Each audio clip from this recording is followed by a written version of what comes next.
What up, what up, what up? How we doing, how we doing? I got all this stuff in the back. Hold on, let me clean this up a little bit. Come on!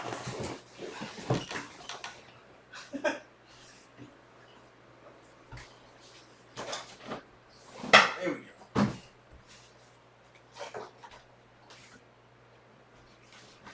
There we go. Gotta tidy up a little bit. This is how Billy sees it. Okay. Wait, there's something in my beard. What's going on, y'all? Welcome to How Billy Sees It. This is November 15th, 2022. And it is a Tuesday rather than a Monday, but I missed Monday and I just wanted to make sure I get on this week, yo. Hope everybody's doing well. It's post-election. Lots of stuff going on. The Democrats are holding on to the Senate. I think the House is still up. Is that right? Did I say that right? I think that's what's going on. I'm going to New York this week. Tomorrow, yep, we're going to go up to New York, Sheba and I, and going to hang out, see some friends, hopefully, and also see Mom, and on Saturday I'm doing a workshop with some good friends, Nussie and Jorel, founders of I Am Perspective, this website. They do great work, and I am going to be a speaker for one of their conferences they put on. So I Am Perspective. This is Nussie, this is Jorel, and the 2022 Men's Conference in NYC. November 19th, I'll be up there and speaking on some panels about masculinity and life. It says here, why this event? We find ourselves at a crossroads, caught between the past and new era of masculinity. While it is clear that changes are needed, where and how is less obvious for many. We want to promote a positive, attainable, inclusive, and healthy healthy versions of what it means to be a man by breaking barriers and stereotypes. A day of healing. We hope to do this through personal and professional development, open conversations, building brotherhood, and sharing resources. That sounds dope. And I'll be one of the speakers. So that's going down. And life goes on, yo. It's been great. This has been a wild year. 2022 about to close out.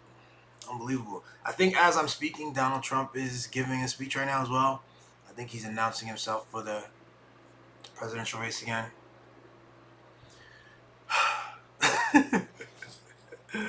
Life goes on, yo.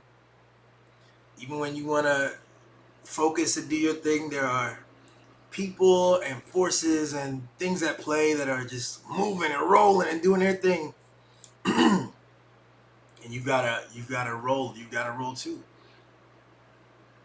You gotta do your thing, whatever that is, you know.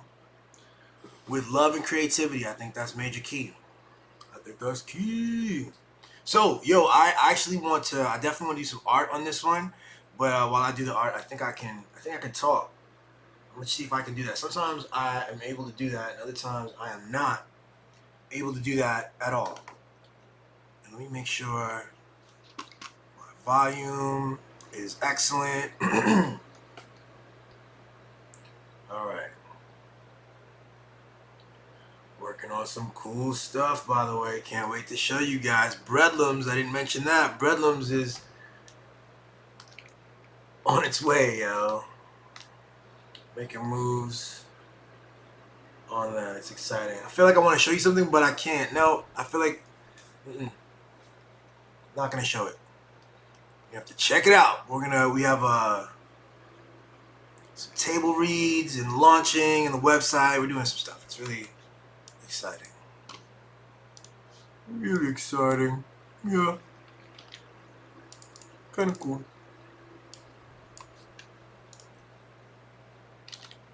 Alright, let's see here. Let's switch this over to that. Alright, we have Blender. Now what I'm going to do is I'm going to actually pull this up and pull myself over like that. Yeah, yeah, yeah. Okay. Okay. Cool. I saw on Instagram someone did a really creative kind of ball bouncing deal. And every time the ball bounced, it changed and warped a little bit in some very cool ways. It was actually, I think, drawn. I think it was 2D drawn. But I want to see if I can attempt something with 3D that's like that. So that's what's happening now. Let's make a floor for the bounce. And position the camera. And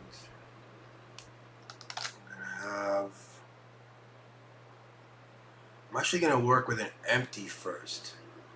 So an empty is something that we can attach other things to.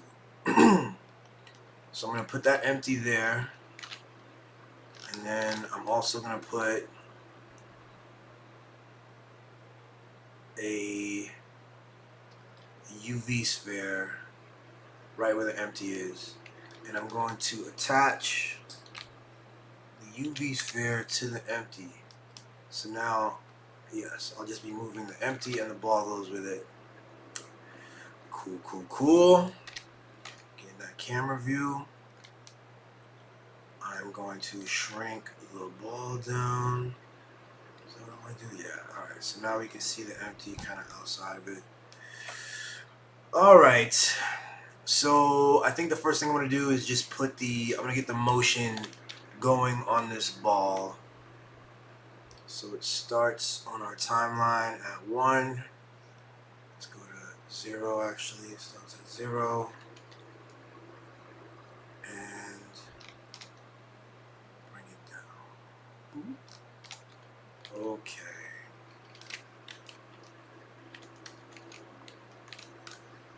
And let's just go.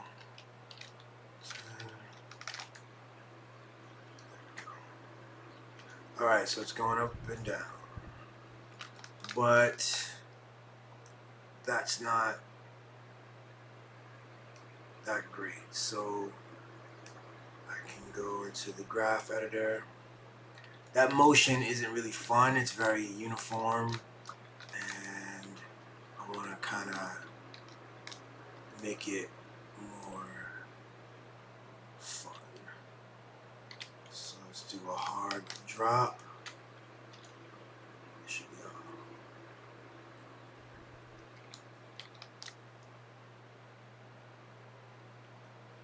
Go here.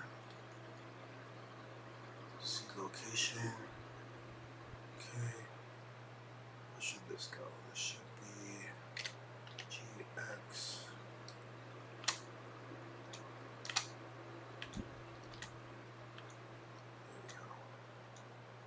Hits, and then I want it to kind of hang at the top for a bit. So, boom, boom, and then it hangs, and then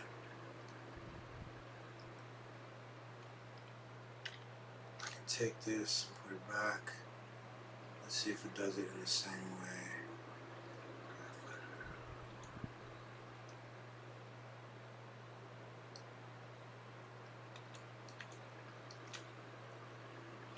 Okay, not bad. Alright, so the next thing I want to do is to make this motion look a little cooler.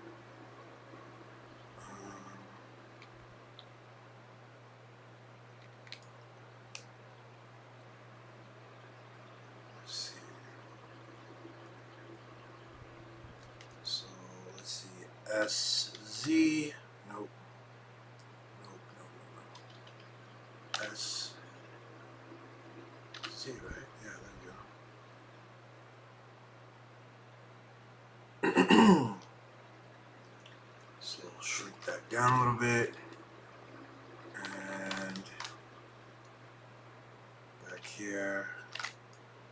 Back up. So it's a little stretchy move. Makes the animation a lot more fun.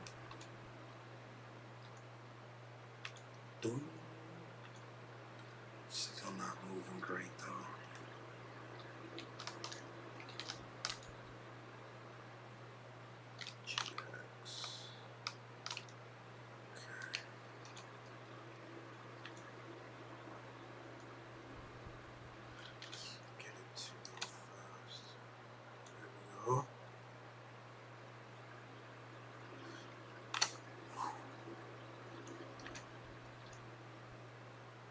That's too smooth though.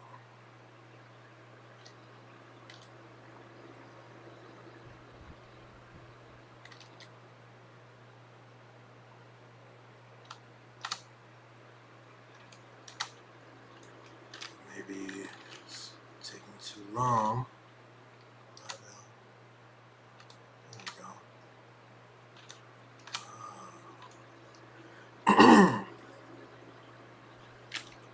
Okay.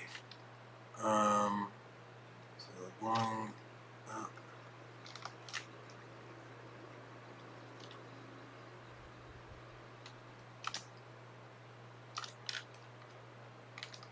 I actually want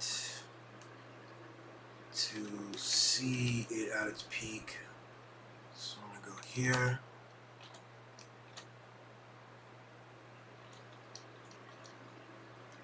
Let's go higher again. GX, Y, get it in the middle. GY.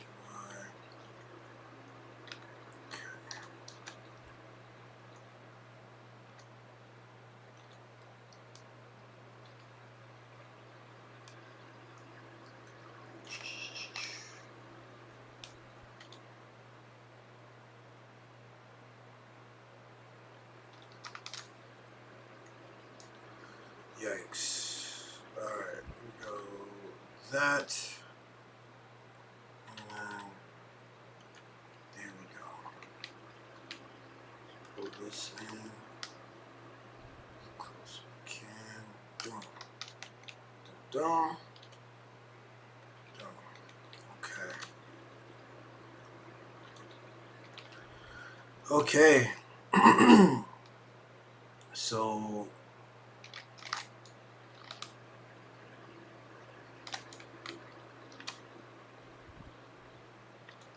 does it again, huh? I have to do this every time. So this wave is creating a weird thing, but I got it.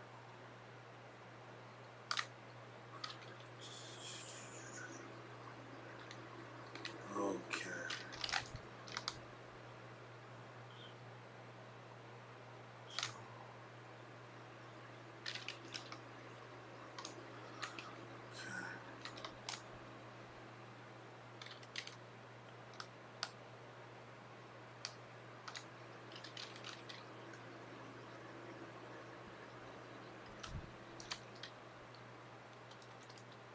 Okay.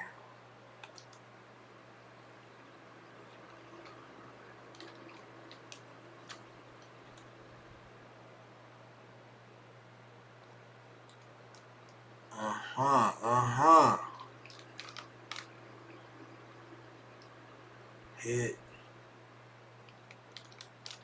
Flatten. Yeah, let's make it that. Let's make it flatten out even more. As we're now hitting the floor, it's not. So let's get this and let's pull it down so it actually hits the floor. Boom. Okay. Boom. That's cool. Actually, we can make it even cooler from the top, from here to here. It'll go.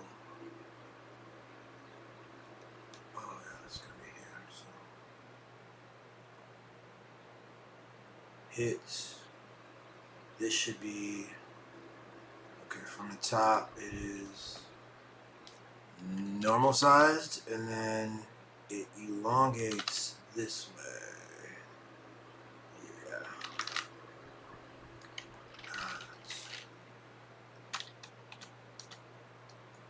There we go. Ooh. And then it goes back up.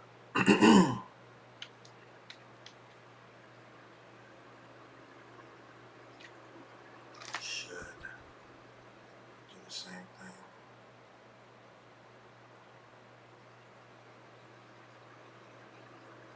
Whoa. This needs to hit there. Okay, there we go. Nope. One more. Okay. Yeah. Getting that going.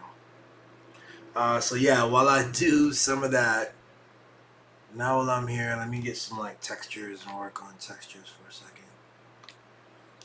And I'm going to position the light this way.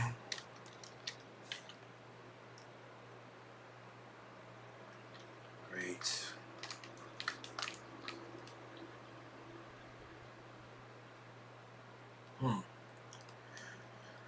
All right, we're gonna shade this smooth.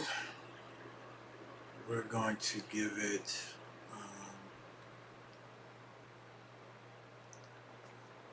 a nice color, not too rough.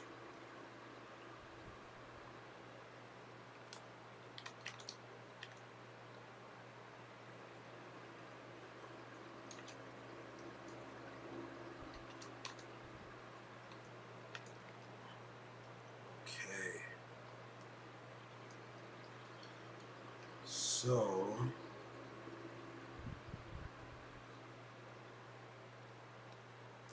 what I want to do, I think, is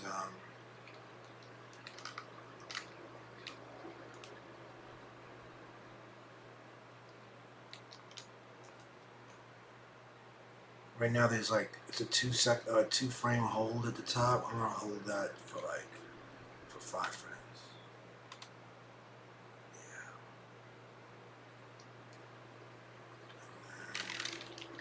Same here. 41 to 46. 62 to 67.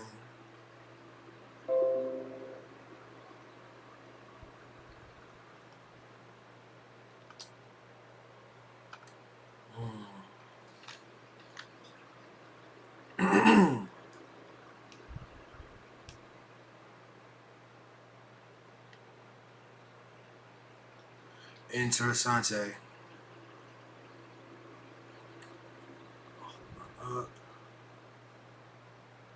Alright, I'm just gonna delete that.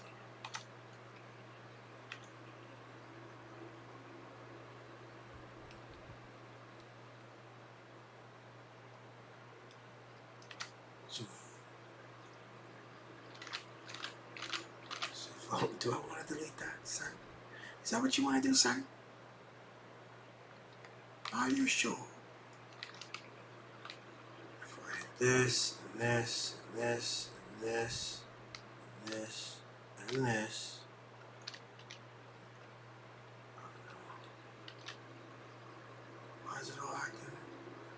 Why is it all acting strange?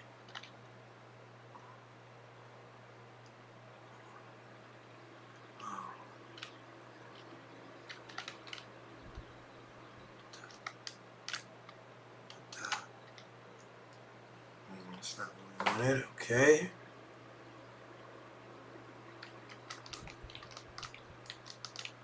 Let's go. Take that guy.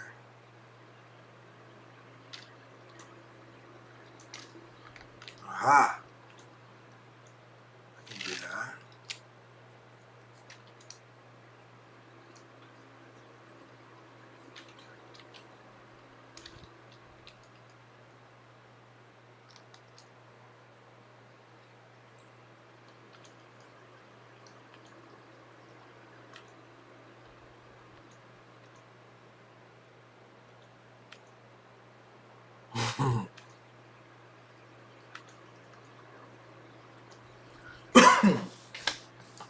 Interesting, interesting. What if I do this?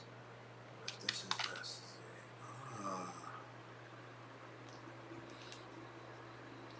Okay, okay.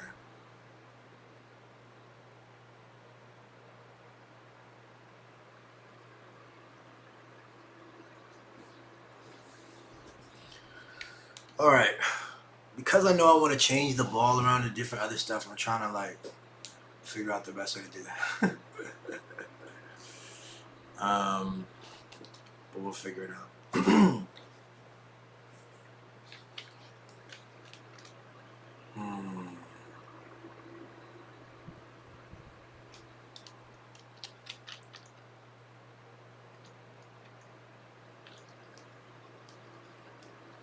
This little thing here.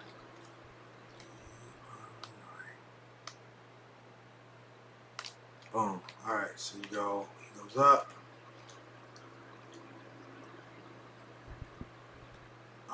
Before I had the elasticity on the ball itself, I'm gonna change that. I'm gonna do this elastic thing on the empty, so that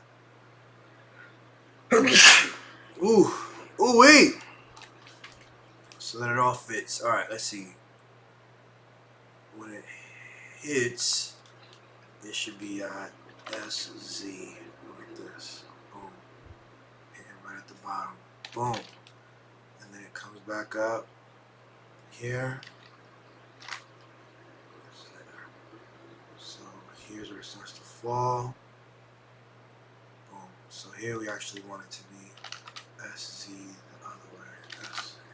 There we go. Alright. So much better. Alright.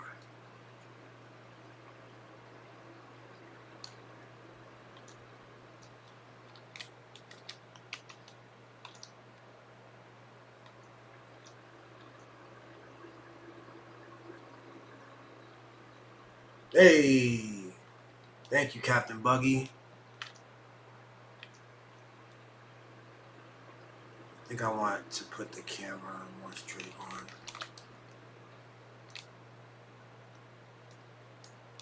GZ. There we go. Alright. That shadow's interesting, huh?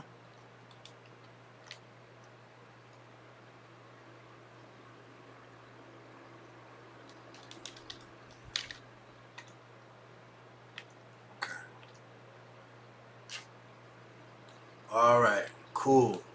So then it goes up, and then it stays up for 5, and then I should have, this should work.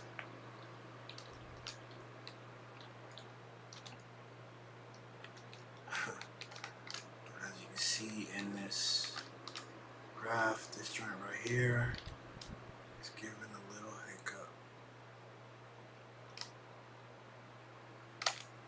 There we go. Okay. There we go. That looks smooth. I'm gonna duplicate that. But every time I duplicate it at that point, it creates a problem here. So gotta like massage it out.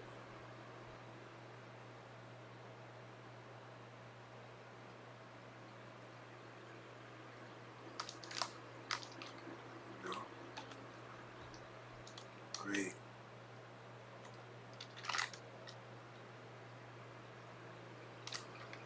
I think that's the good pace too. Alright, that's the last one I'm gonna do. Fix this quick.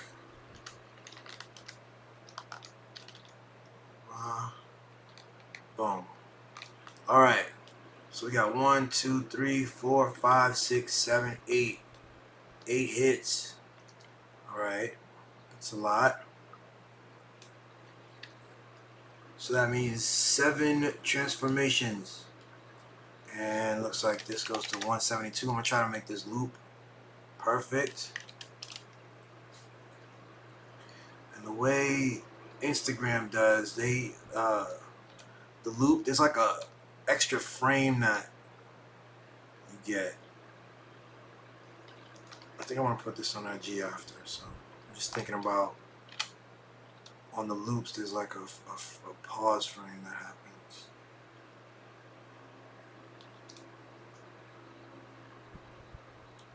So yeah, let's go to 167. Cool. So that should work. It's looking good. Alright. So I'm gonna call this one sphere, and then I'm going to duplicate it. I'm gonna call this 2 sphere.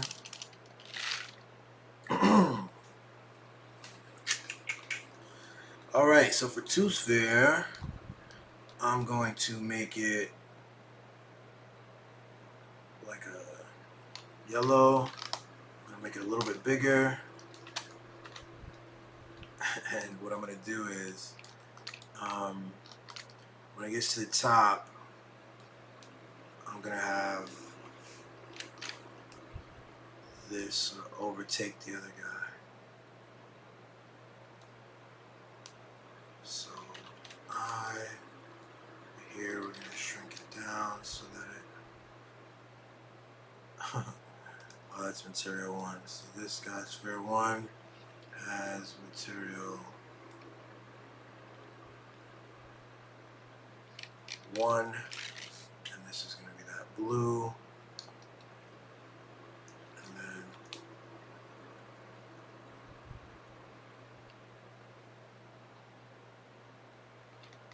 what is going on?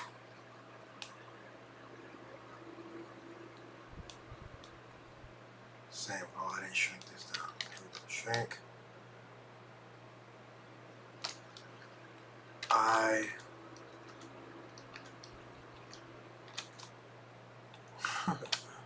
Alright. So then I'm gonna duplicate that.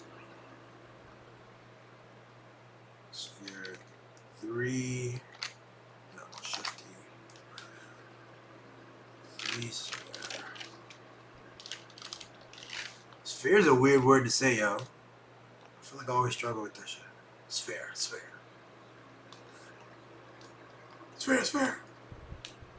Alright, so this goes from here up, and then make it even bigger again. And this one's gonna be sort of more rock or something.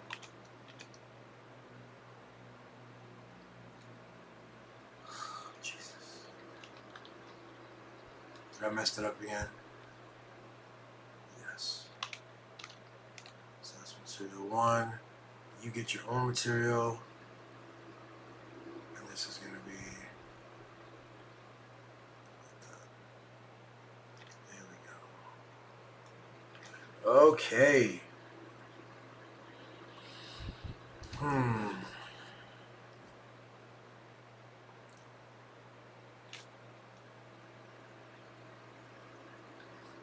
Let me see here.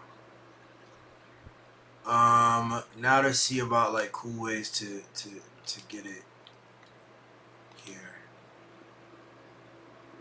If we go here and we say SZ, actually like that. Let's hit the location button as well. Location.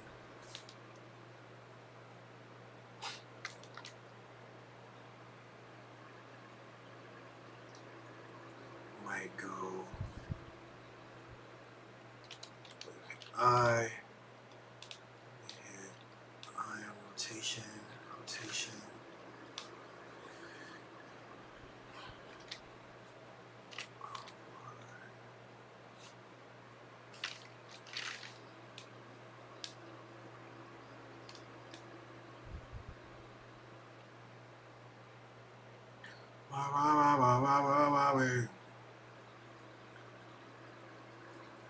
Let's see. Interesting.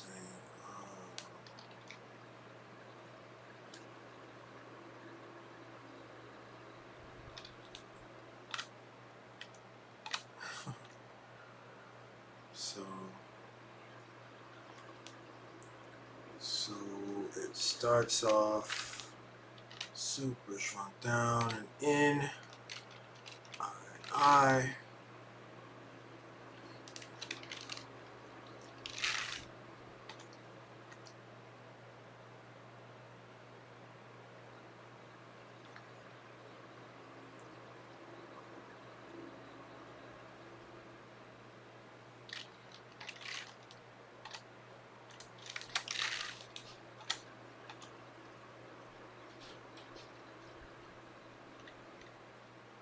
Da, da, da, da, da, da, da.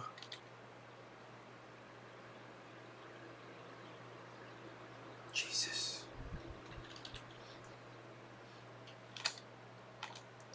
Oof. What do we need here? We need scale to come up. Bang, bang. Here we go. Here we go. So, kind of looks like it's just popped off. Okay, great. Alright, I'm gonna go to this guy. What can we do here? I don't know.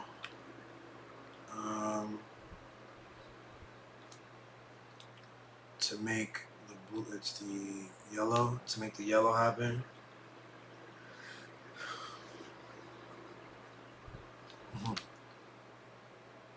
How about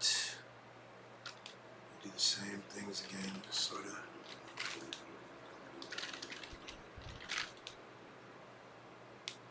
Let's make it SZ.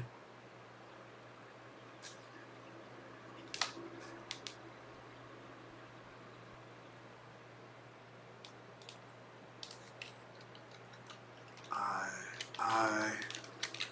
Let's see what happens. It's kind of like this guy, right?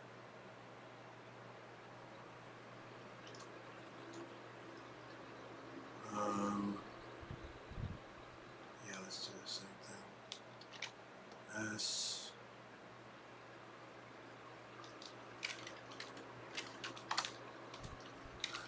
All right. Pretty much same move. Great. Just getting a sense of how this goes. We got 7 of those.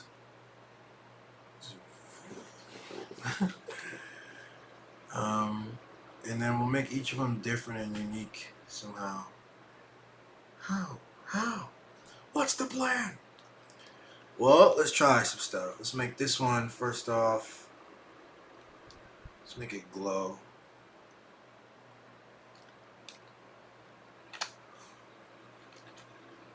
It's a big glowing dude. Turn these on. Okay.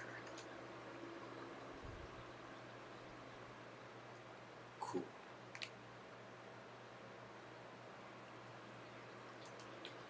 I might wanna. Yeah, that works. Okay.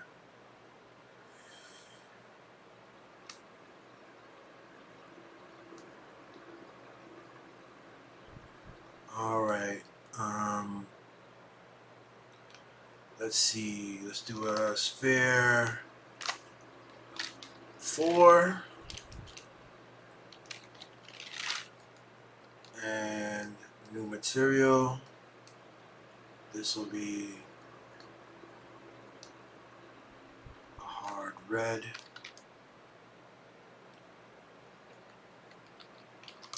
How do we want to do this? Okay. Do something gets up, and our guy goes, uh,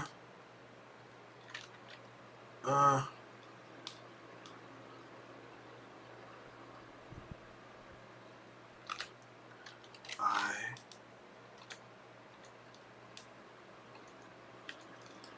maybe goes up here, and we get our first rotation.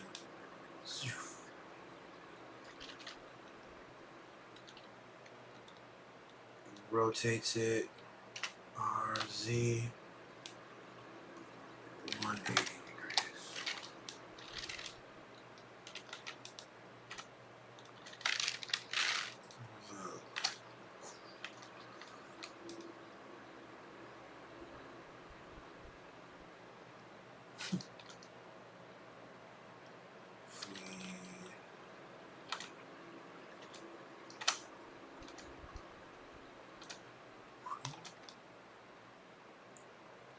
And then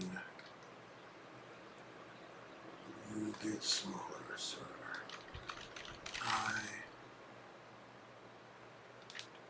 Yes.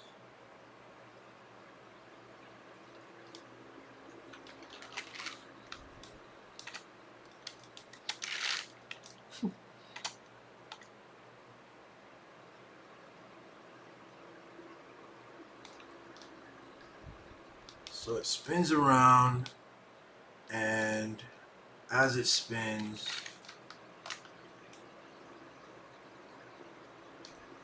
where's the rotation on this? Okay. As it spins,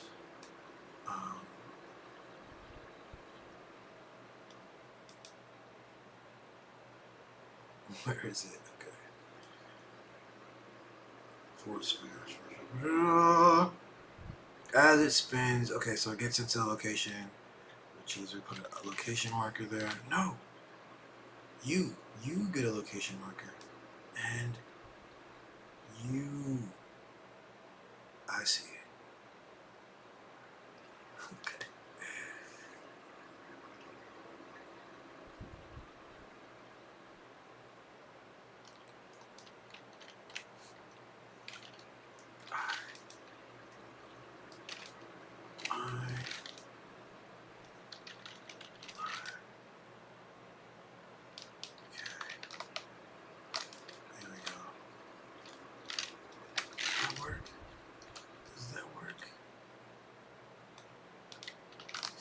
There we go.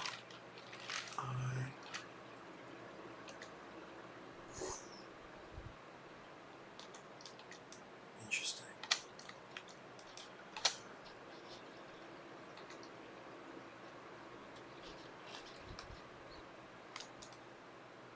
Let's take all of these, except for you. You and you. And spread these out a little bit.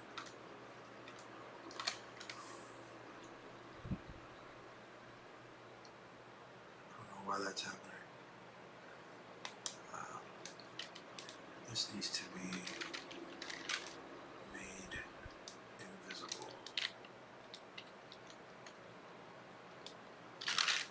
Let's get all the way down. There we go. All right. All right, we're cooking with gas now.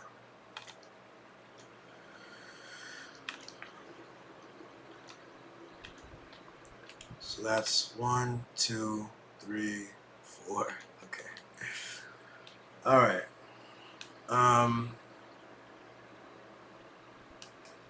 Yeah. So I did want to talk about something, man. I wanted to talk about creativity again. So let me see if I can do that while doing this.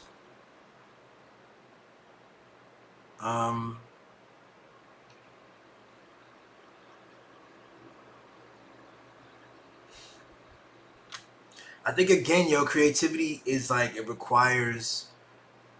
It has a lot of has a synonymous relationship with love. Synonymous relationship. It is connected to love. It is connected to love. It is connected to to to this powerful thing, this concept that is about engaging with what is, with the now, um, because you can't be creative if you're dealing with something that isn't real. If you aren't dealing with what is. A lot of times, like when I first started BB Digital, I didn't have a good computer, and I had all these reasons to not start, and blah blah blah. So you don't engage, and so you never create. You never deal. I talked about before, like sometimes you create a piece of art, and especially in this 3D thing, you have all these options, and it's really helpful to create the rules, limit yourself so that you can play within that, um, or else you're just out there with no rules, and you can create something, but there's actually a lot of power in like restricting yourself first and creating from within that. That's why people develop styles and things rather than to just constantly be starting from scratch with an entire new approach.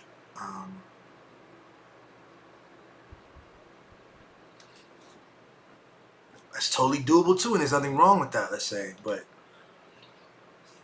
when you create a finite space, then you can actually excel within it. So you create this, again, a style, a color palette, a way of using the brush, blah blah. And if from within that, you might start off mediocre, but then you can build to being excellent within that. And if you don't ever have any constraints, if it's just all over the place, then you can't build to get better at all over the place.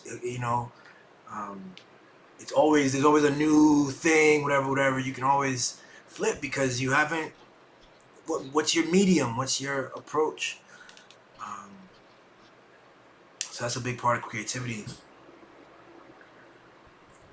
But the way that it's like love is like because whatever you're creating with, it's similar to a relationship, and it's similar to a relationship in is that same way. If it's like what do you have? Who do you have in front of you? Who have you chosen to be around, and what does that person bring, and what do you bring, and what does your situation look like for real, in every aspect.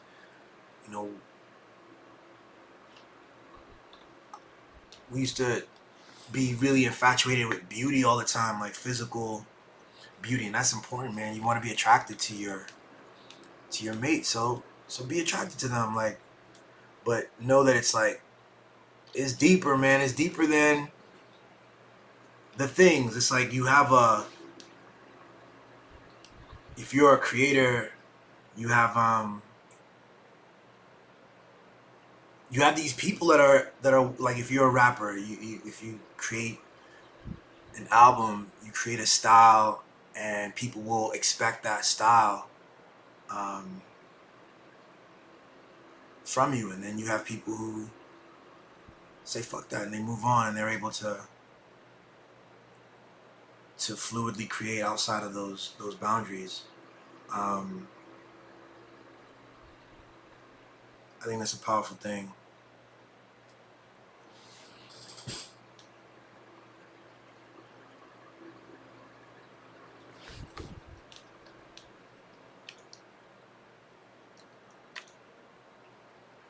But one of the crazy things is that I think our world, the stuff that we're seeing in the world, each of us, um, that we construct that. Like, we are projecting our experience of the world back onto ourselves.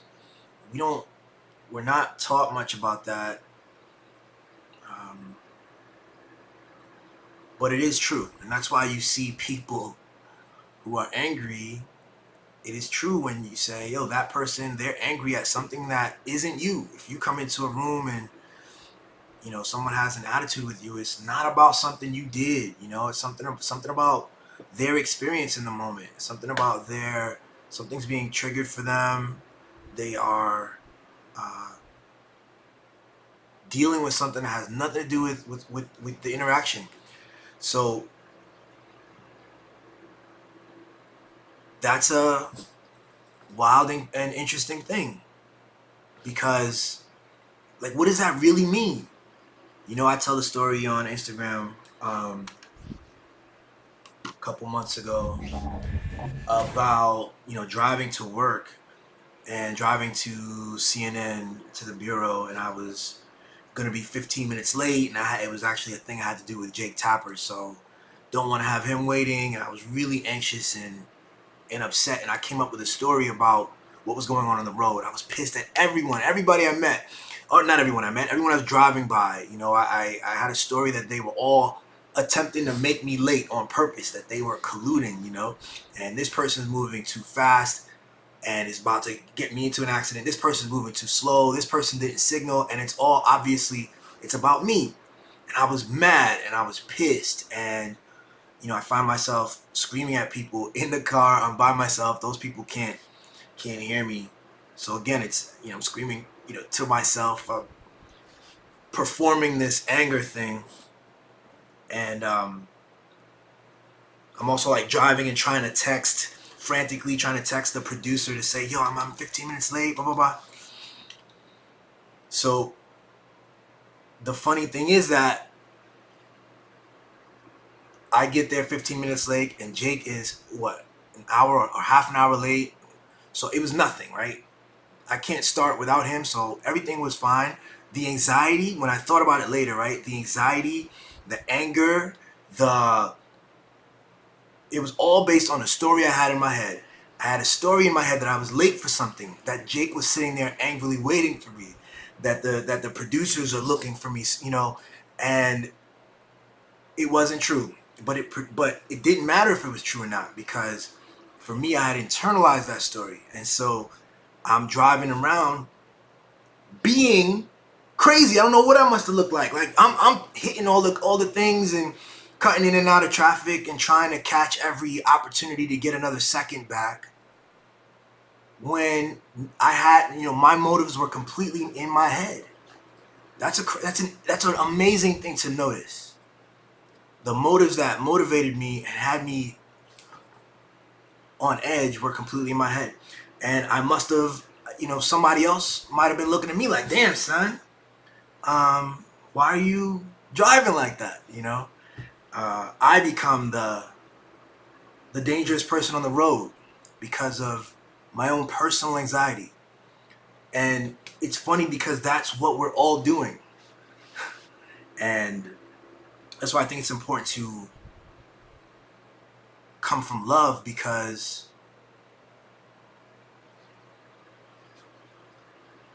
that's the only way to really properly, you know, interpret what you're experiencing from other people, is to put yourself in their shoes as best you can, to imagine that there's something happening here. There's something that explains this. This seems irrational to you. Like I seemed irrational on the road potentially to these other drivers, but if they knew the story that I knew, if they were going through the anxiety that I was going through, that they could, you know, have the empathy to go, oh, okay, you know, but really the work is on me to improve my capacity to deal with what is real, and to organize my behavior and to be safe and to drive and get safely to my destination, and without all of that anxiety, without that urgency producing story. So, but that was a complete projection, you know? And I think this is what happens. The funny thing is that this is how everything is. You know, when you have a good day, you've projected a good day. You've had a mood, you had a positive mood that brought you into everything. Everything seems to be lining up, and you're meeting all the good people that you like to meet, and you're intrigued, and you're um, in positive spirits internally. It is your brain doing that. Someone else is having a bad day the same day. That person might be living in the same building you live in, or working in the same place that you work at. So they're experiencing the same meetings and the same anxieties, but they have a different set of realities, definitions, and terms in their mind about what's going on. So I figured some of that out through just being in the different rooms, man, because I'm definitely someone who is kind of hyper vigilant and very, if I'm in a space that I'm not super familiar with, I try to very observant. And then with time you can see that you become more familiar. These same places are now normalized for you, and you're familiar with the terms of things. It's like if I'm driving in a part of Baltimore, a place that I know, or if I'm someplace else that I don't know the road signs as well. I don't know the norms about turning on the red light and all this. Like, you have to act differently.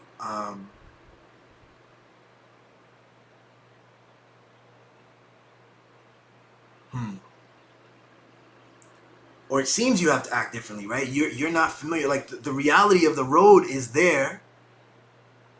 You see, the reality of the road is there. The stop sign is there. There's a line that is there. Everyone gets to experience the line on the road, and but if you're in London, you're driving on the left side of the road, right? And if I visit my dad in Antigua, I'm driving on the left side of the road. So, and if I don't know that, then I might be driving on the wrong side of the road, because I'm experiencing it as an American, as someone who expects to be on the right side of the road and expects stop signs to look a certain way.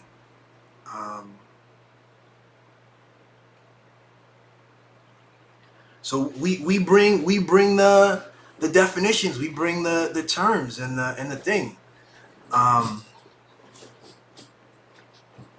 We're projecting it.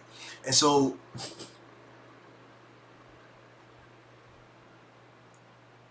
this ability to it's very important to try to project things accurately. It's important to try to have control over your projection. I think more than control, really, because control implies like effort to change something. I think you just need to, like, an awareness is super important. Once you know that this is something that you're doing, then it doesn't have to affect you in the same way. And so creativity and love with a person, again, I want to say, if I meet a person, here's a great story. I actually met this girl years ago on Tinder, and she was real cute. She's a baddie. She's flirting, and we're gonna have our first date, and she wanted to meet, and blah blah blah, and all her. She had 5 pictures, and all the pictures were really attractive, and I'm amped, and she's just, she's got all these dresses on, and we meet at a bar, restaurant, joint, and as we're talking and as I'm sitting, I'm noticing she has a completely different posture than I would have thought in the pictures, on her profile. She looked like a very feminine woman on her profile, but in real life she was an athlete, and she had like a tomboy kind of thing going, you know what I mean? And she also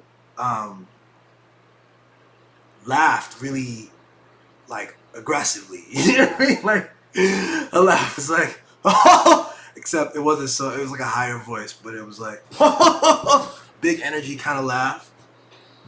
And I remember noticing that and going, what? I didn't expect her to be any of that. I didn't know that she was any of that. So it became a little off-putting to me, right? So years later, where I am now, the way I see the world now, I understand that was my problem. That was entirely my problem, right? She was who she was. She was a very pretty athlete girl, and she could dress up one way, and then she could also You know what I'm saying? She had a more masculine demeanor in her typical, like that was her comfort at the end of the day. That's how she was. And it was me projecting onto her a more feminine image that I had in my head, that I saw in my limited understanding, that I saw from her Tinder profile.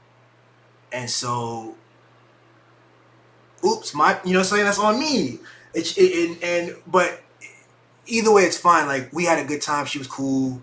We kicked it a few times. Like, but I just want to point out, like, how interesting it is to notice we do this. Now, if we're not aware of it, we don't even observe this. If you're not aware of this projection thing, you won't call it what it is, right? You'll be like, yo, I chill with this girl, yo, she was acting like a dude, or, oh, what the hell, she was not what I thought, you know what I'm saying? And you got all these issues with her presentation, but that was your projection, Billy. That's what I had to figure out. That was my projection.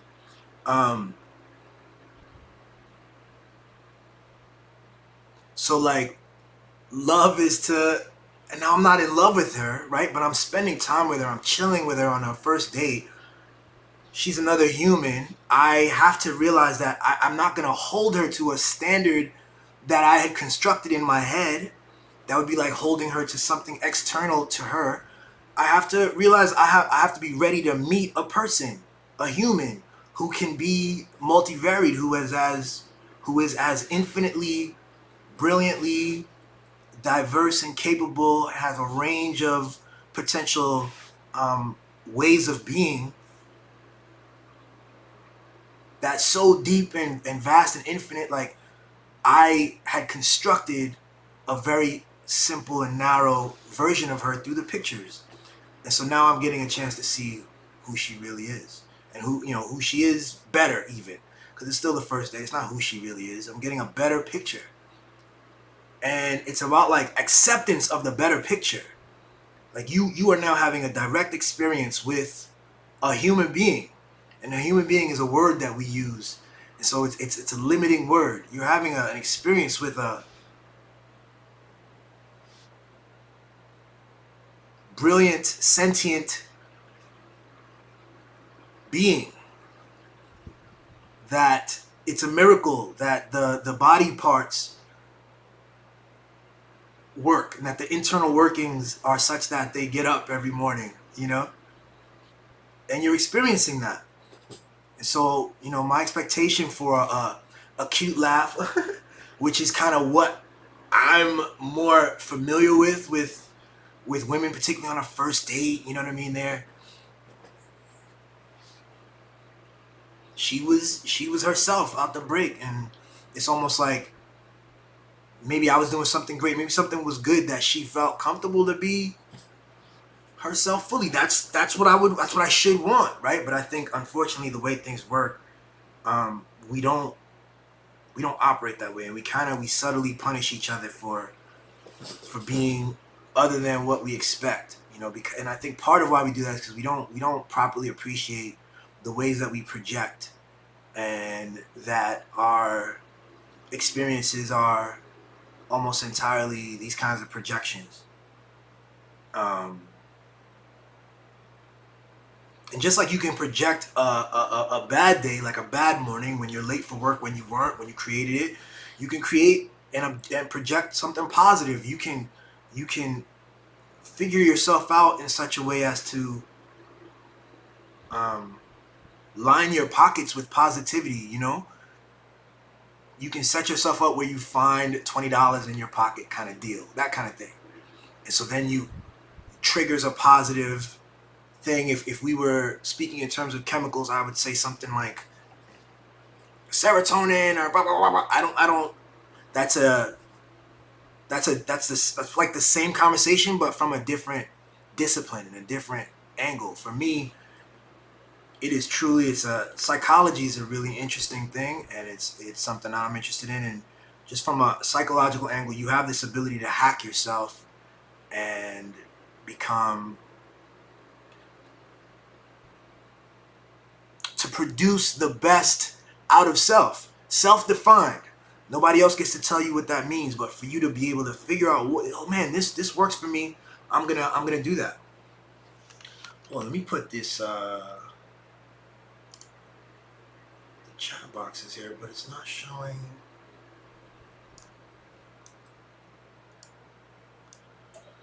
I've got the chat box on, babe, but it's not showing it. So Sheba says, we're uncomfortable with ourselves, so we're uncomfortable when we see other people being themselves rather than the image you've created of who you think they should be. I think that's right. It comes back to me. It always comes back to you, the perceiver, for real. So, yeah, when you see, there are certain things that make you, like I said, she made me uncomfortable. Not uncomfortable. She just surprised me. But maybe there is something she could have done that would have made me uncomfortable.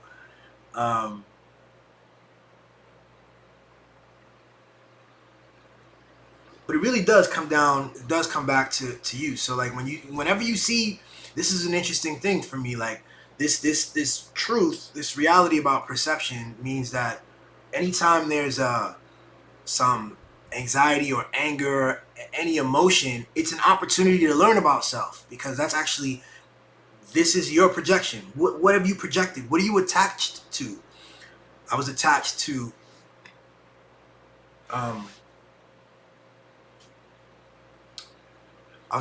the more feminine version of her.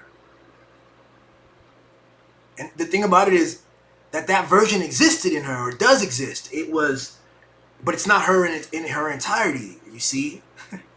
So it's like, especially when you're dealing with people, the key is to always, to always leave open the room for someone to be more than meets the eye.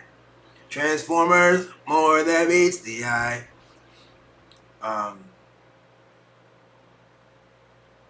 But we don't really allow for that, and that's true all over the place. Sometimes I talk about, I want to get into that another time, but let me just say, like, back to the thing about being able to positively hack your mood. Like, this is what I see. I think sometimes people make fun of people who believe in like the horoscopes or something, or numerology, stuff like this.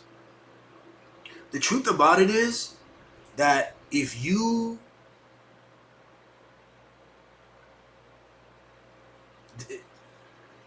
can construct a system that can empower you to feel empowered and produce something positive from you, then it becomes real. It is real. Like I said with trying to get to work, like I said with the girl I was dating, I could go on with so many examples. When there was something I used to do back in high school. I used to throw my keys up in the air. I had like 2 keys on a thing, and I would throw it up as high as I can in the morning.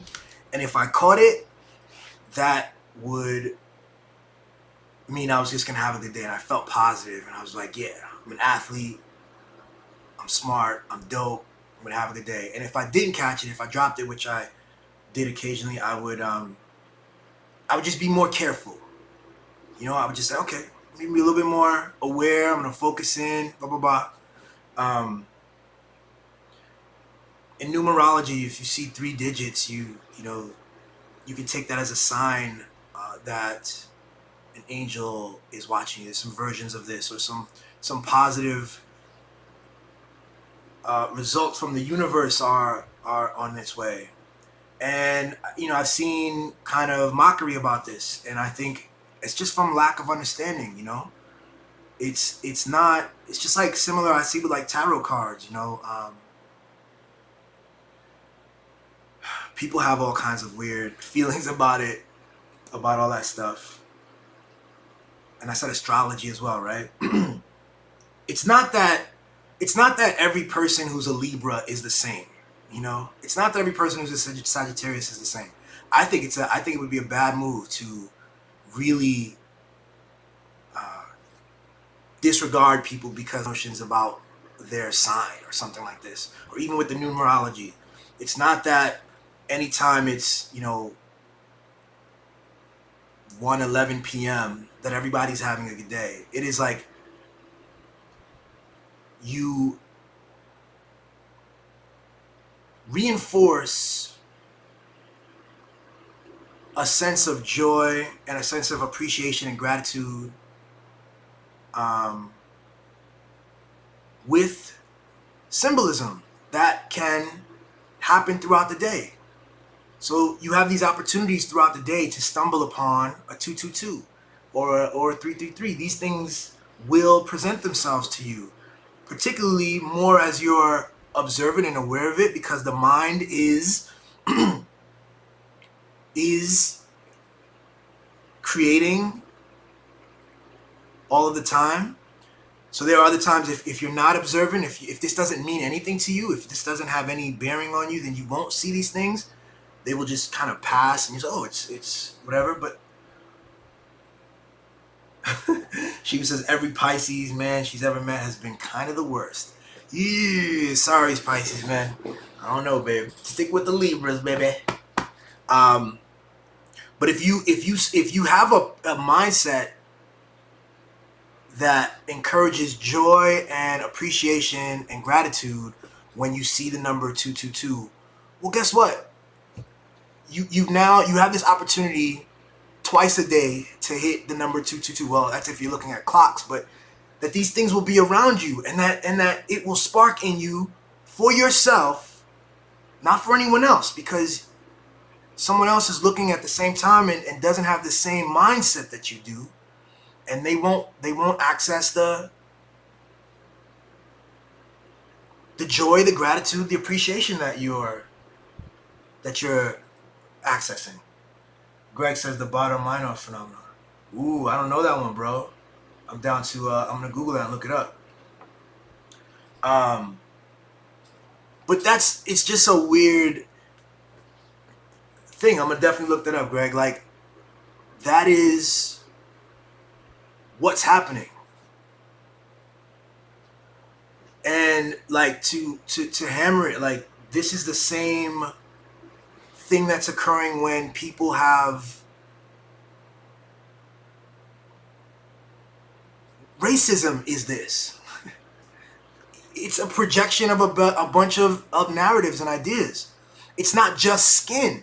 It's not about hating skin, which is we have to like make this subtle difference to look deeper into it, because you'll hear racists and other people who have racially insensitive views will say, look, I don't care about skin, blah blah blah, and they feel like they mean it, but on some level what they're saying is they're not judging skin. There's a whole story and narrative that they've internalized that is behind the skin. There's a story and narrative about temperament and about intelligence and about capacity and all kinds of things. And so those stories are being manifested, and it's attached to the skin, but it's that the skin is the trigger, perhaps, as well as all kinds of things. They're looking at posture, they're looking at height and build, they're judging. We do these things. We look out into the world, and because the world is so vast and infinite, each of us is infinitely powerful and creative. Our mind, taking in a ton of information, creates these narratives and shortcuts in order to fill in the gaps that are too complex to comprehend.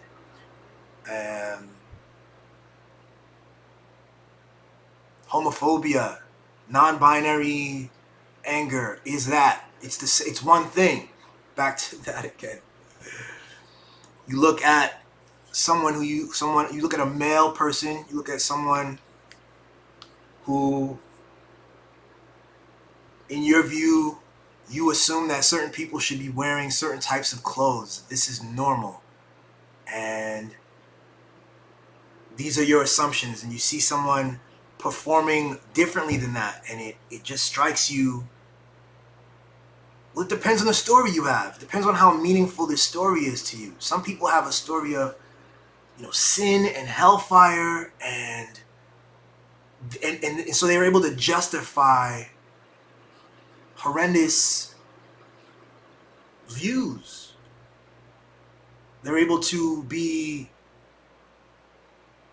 vocalize anger, to call people crazy and to be rude and to be, shameful, real talk. But it's their own projection. So creativity is love because I'm not, when I'm showing someone love, again, I'm not attaching them to words. I'm not attaching them to concepts. I'm not attaching them to my preconceived notions. I have to deal with them, and I'm going to creatively deal with. So this girl, this girl again, back to the date. She had this real masculine posture. She's big, boisterous laugh that in my mind is a masculine laugh. If I'm interested in her, if I have a real interest in her, if I'm not in love, first date, right? Not in love, but if there's love there, I deal with her now. I'm like, am I still into this, right? Is the laugh, is that laugh like the thing that makes this an untenable situation? Or am I attached to that? Am I attached to my sense of what a laugh should look like or sound like?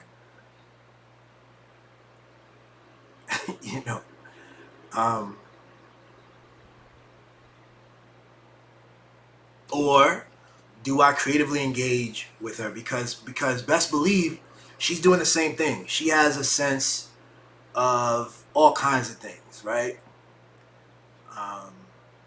Her ideal sense, and whatever sense she got from the Tinder profile and from our conversations. And once you meet, you have this opportunity now to dispense with that. That's just like an entry point for an opportunity to get, you're on the precipice of this bounty of experience with another infinite being. Sometimes you got to put it like that to really understand what's going on. This is why, to me, that's what being present means too, right? Being present and creativity and love, those are all deeply interwoven, because if I'm attached to my preconceived notion about her, I'm not being present with her. And the whole time I'm listening to her and expecting something else and being slightly bothered by everything because it's just not quite what I expected, when I was entirely my doing,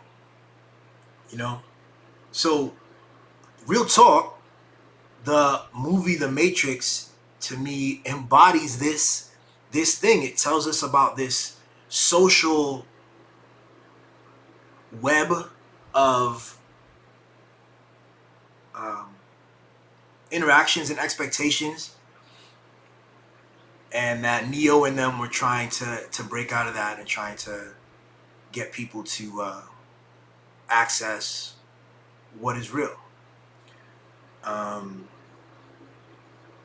that's the Matrix. In reality, for me, when dealing with people, it comes down to just being kind, being creative, finding peace, healing,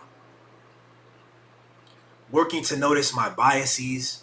Right now, I live in Baltimore, but I was in DC for a while, and the way that political thing works, like, being biased is completely fine and normal.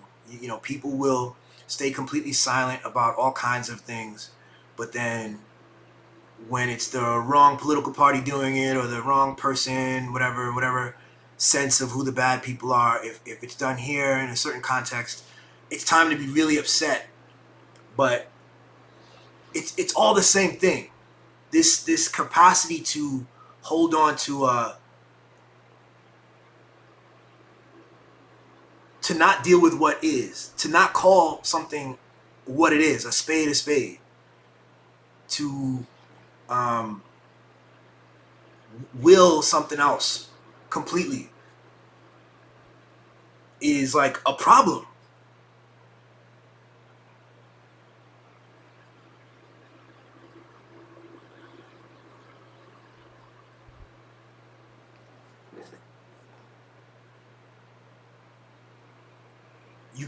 You can't have a loving arrangement that isn't like rooted in the things that are. Um, so yeah, that's an important thing. So I think a big part of like healing and even like personal healing with a therapist deals with this like reunifying the the separations that we've created. You have to come back to a place of the now, feeling present, everything that is in front of you right now that you can touch and you can interact with in your first hand experience. That is real. And just about everything else is a projection. But even in your first hand experience, we're so biased for ourselves, and it happens. It's like it's in our software wiring so deep that everything becomes a utility for you. So so we don't really experience things fully. We don't really like we're sitting under a tree for shade, and we just see it as a tree for shade. We're not interested in the majestic, brilliant truth of that tree. And this excellent table I have here, it's my work desk. Same thing. There's a crazy story about this work desk, about the company that made it, about the wood that they source from, and the forest, and all of this. My wallet, this weed, and it's always just a matter of like, how much do I care about the thing? How much do I love a thing? To see if I get creatively from love into a deep engagement with it, where I learn new things. The thing that I thought the tree was simply blah blah blah. Oh no, it's actually this kind of tree. Okay, so beyond that, like, this was it was planted in this year, and then from that you have like, you can learn about the planter, whoever the person was that put the tree in the ground, the seed in the ground.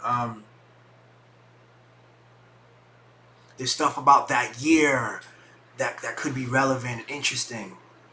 We have a friend, Sheba, introduced me to this friend Sakura, who comes and chills with us sometimes. She's dope, really smart, talented, beautiful artist, and she loves to cook, and she'll cook and talk about being present while cooking, while eating, where you kind of, and this is where you kind of slow down and appreciate the food and think about the food, think about the spices, think about the kind of meat, and think about the origins of this style of cuisine. Um,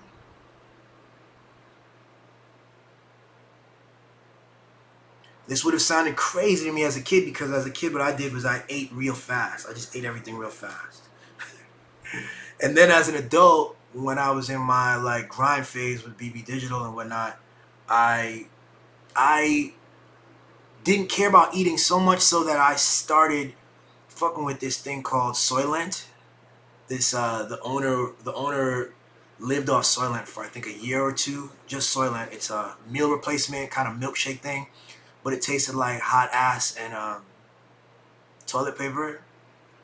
And that was kind of their deal, This isn't about tasting good. This is about getting all your nutrients and all your everything that you need in this little bottle that we've created. And I had a subscription, and they would ship uh, like 24 bottles every 2 weeks. And I ate food, whatever, but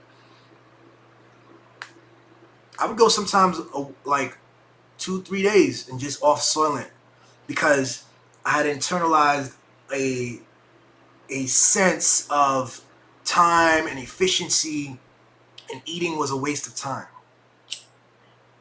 And I needed to kind of be on the grind. I needed to capitalize on as many minutes and hours as I possibly could in the day to juggle the clients and to get things out. And what a different thing, man. And I'm so glad I'm out of that phase. I really thought it was a smart thing, and I thought I was hacking myself in a way there, but I think I was wrong.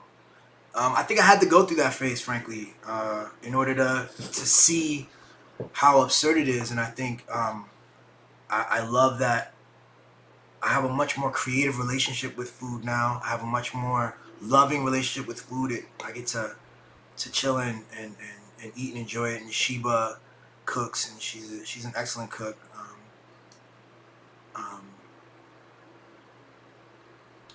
But the problem with that other mindset was that, like, you can't be present. You're always thinking about the next thing. You're always thinking about the next project, the next client. You're always, grinding. There's always something that you have to yet achieve, and it's great because you could do a lot there, but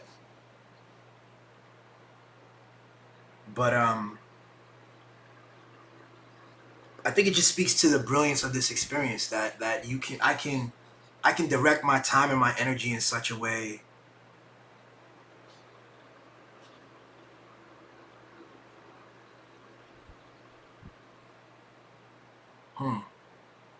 but it's always me at the end of the day.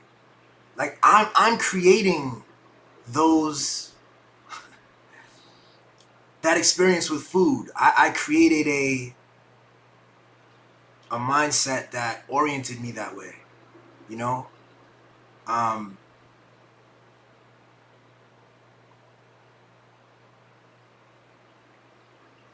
Like, we're doing it whether we're aware of it or not, I guess. And I think I'm excited to be aware and to be able to choose to be more present. That's a big part of my process this past year has been to be more present, to not be thinking about projects and fixing things and solving things all the time, and to enjoy what's happening, because I think what drives the other thing is a future goal. And I don't know, man. For me, I just want to be in a place where the goal is to experience the now. Totally different mindset. Not that I think that these things are right or wrong. Like, I played football. I can't imagine playing football today with the kind of mindset I have now. Frankly, there was a toughness and a willingness to put the body into a physical duress and harm that needed to kind of laser focus and drive. Especially, I was probably undersized. I played really tough. I played angry. I torpedoed my body around the football field and into people. But I think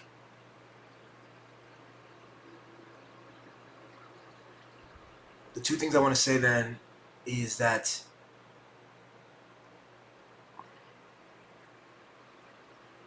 to be aware that you have this capacity to choose is a huge thing. To be aware that you are actually creating and projecting these things. So the anxiety I had around eating a long meal, the reason I started getting Soylent, oh my God, I would lose an hour eating and talking to people, but it was me. I created this world, and then now I have a different world that I've created, and I think it's just powerful to do that. And I think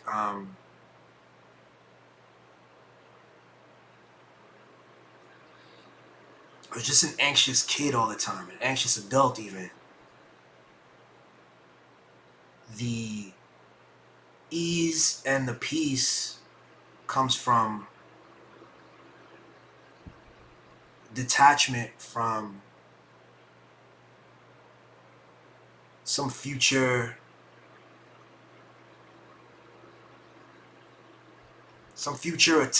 attainment, you know? It's like, I want to be here, I want to fall in love with here, I want to be creatively engaging with here now, you know? And I'm happy about the choices I've made, and I trust myself, and you know, it's the same with creating art and with people, and I come from love. I love myself. Um, I know my capacity to be different and vast, and so I allow others to be vast as well. I have that kind of empathy. I realize that if you met me during that hustle phase, you know, like, I don't know, I was kind, I'm sure, because I always try to be that, but you were like, maybe I'm engaging with that. Like, that was a limitation on my capacity to sit and have a meal with you and get to know you fully. You know what I'm saying? And you know, I was dealing with that. Other people are dealing with their own shit. I can have that understanding and creatively deal with what is given. You know, um,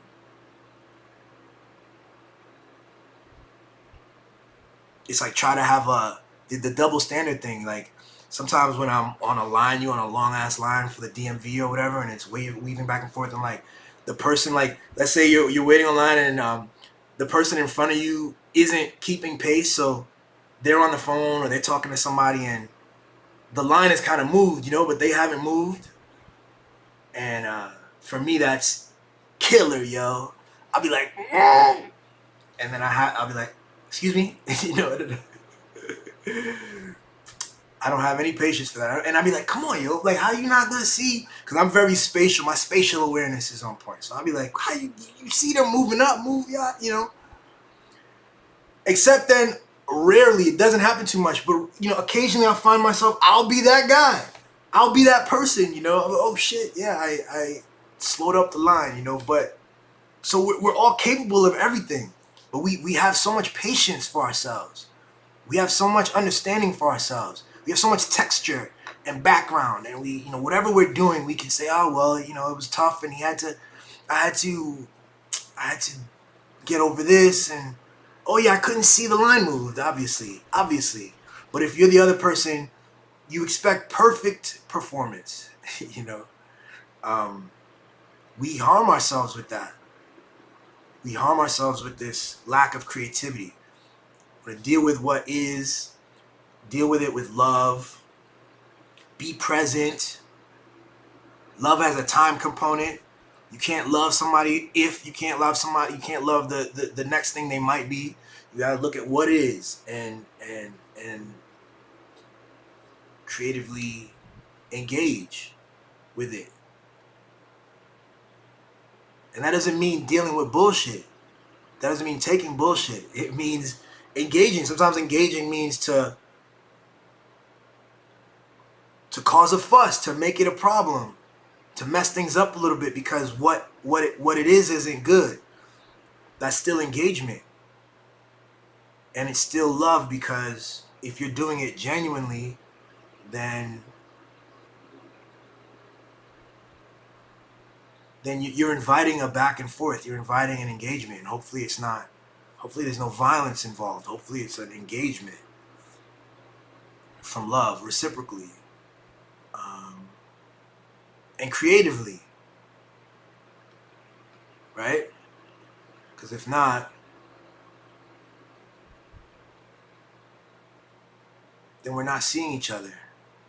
We're being assholes. Some people like being a fucking asshole, though.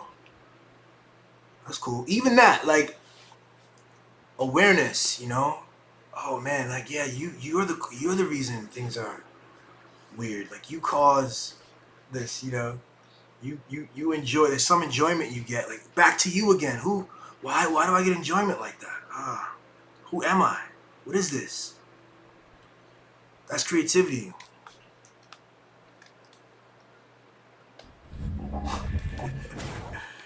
That's my rant, yo. Now I'm gonna do one more thing on this, and then I'm gonna wrap this up.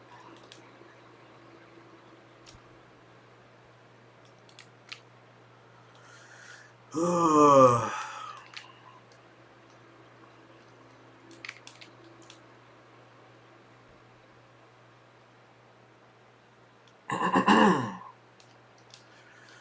Eye rotation.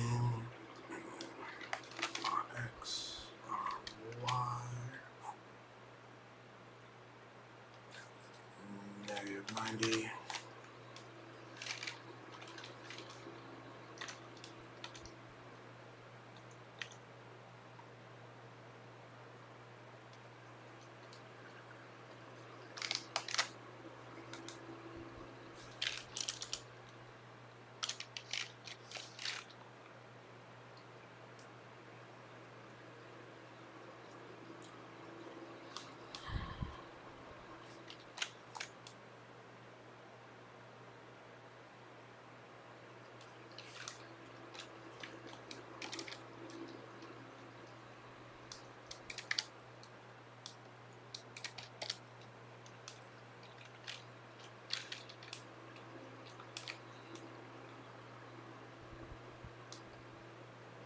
Hmm.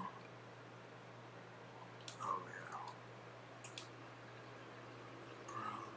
This is.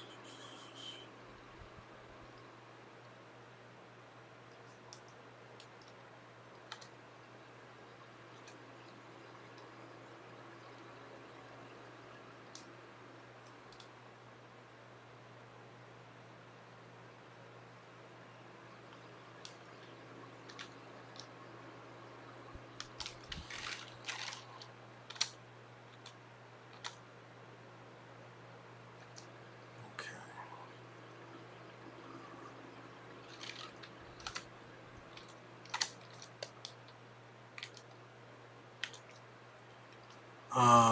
On this one, I want to do. Let's see. Little.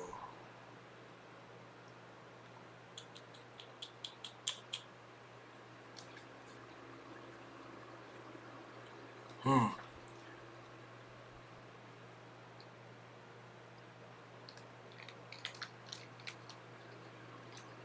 Okay, we're gonna do some particles in this channel. All right. Before I get into all that, I'm just gonna pause for a second here. Thanks for watching, y'all. I actually wanted to read something that I wrote before I got off, frankly. So let's do that. Very last thing, promise.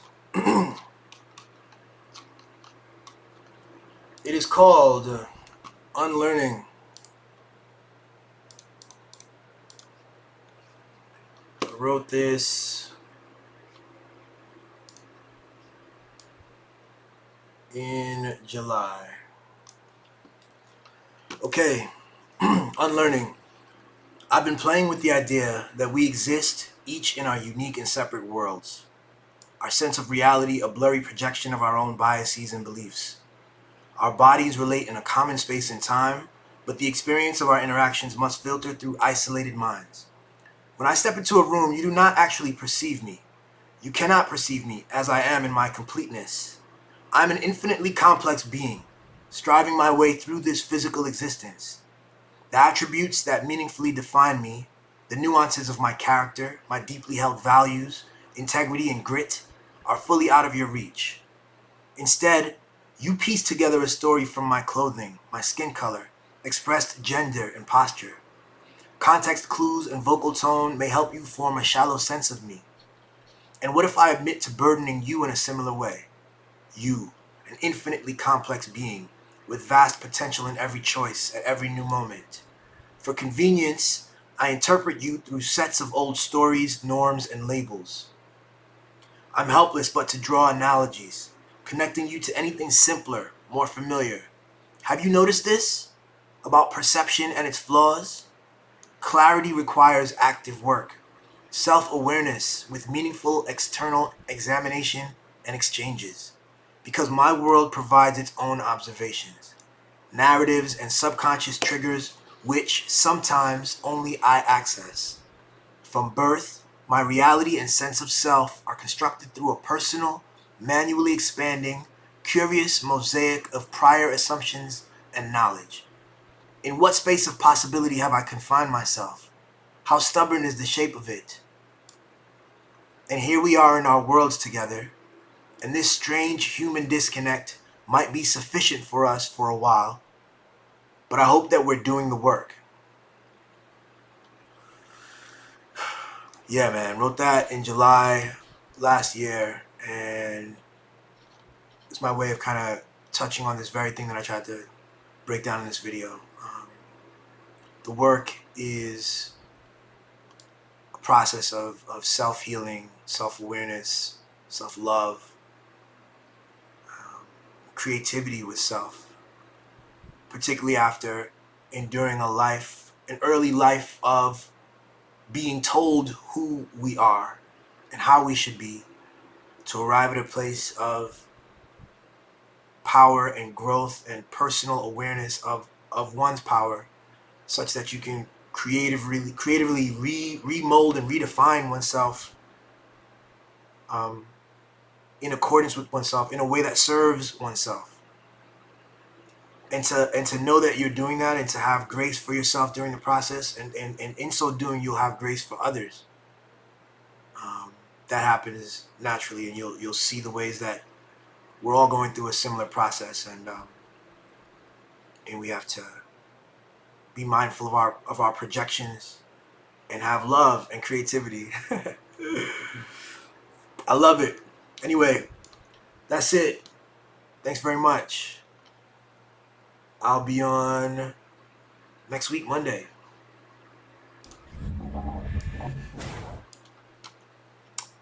And have a good night. That's how I see it.